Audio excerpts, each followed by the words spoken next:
Hello, class! This is the image of the left side of the brain. The part that is colored in yellow is the front of the brain, where the forehead would be, and the pink is the back of the brain.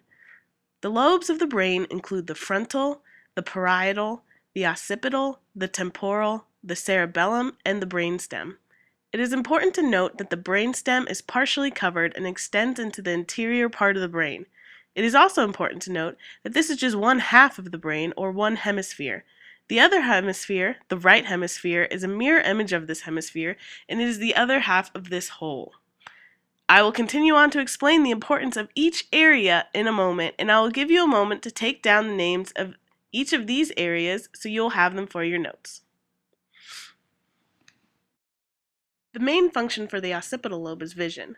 The main focus for the temporal lobe is memory. The main focus for the frontal lobe is higher order thinking, and the main focus for the brainstem are things like breathing and sleeping.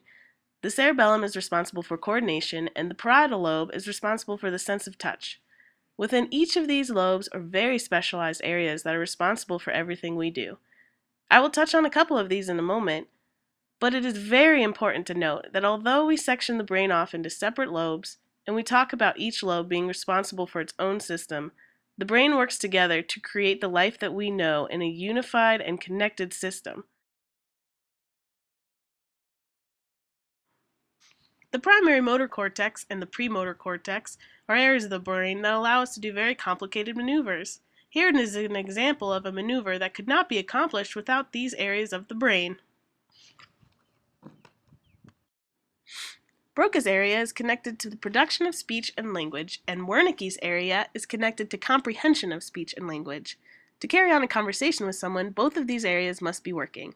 In order for a conversation to keep going, the listener must be able to understand what the other person is saying, this happens in Wernicke's area, and then produce speech back, this happens in Broca's area.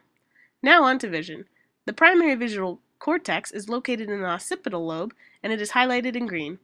It is necessary for these areas to be highly functioning when doing tasks that require a great deal of hand-eye coordination, like things like cartwheels. Here's an example of an activity that is heightened by a functioning primary visual cortex, done by Mr. Blaze.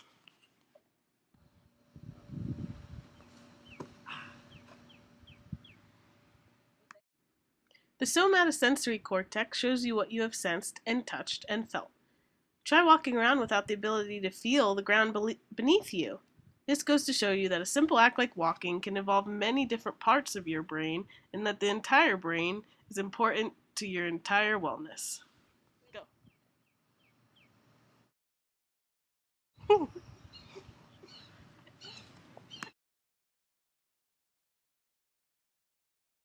How much do you think the brain weighs? I would say 5 pounds. I would say 4. We'll know in a minute.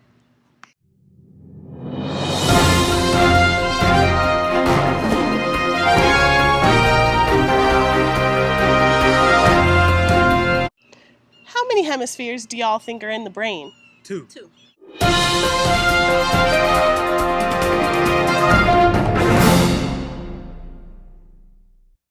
How many lobes do you think there are? 5 or 6. Can you name any of the lobes right now? Oh, I Occipital, definitely can. frontal. Give me another one. I'm trying to think myself. Can you help me out? Phone a friend? Okay. We don't have a phone, I'm sorry. Oh, I go.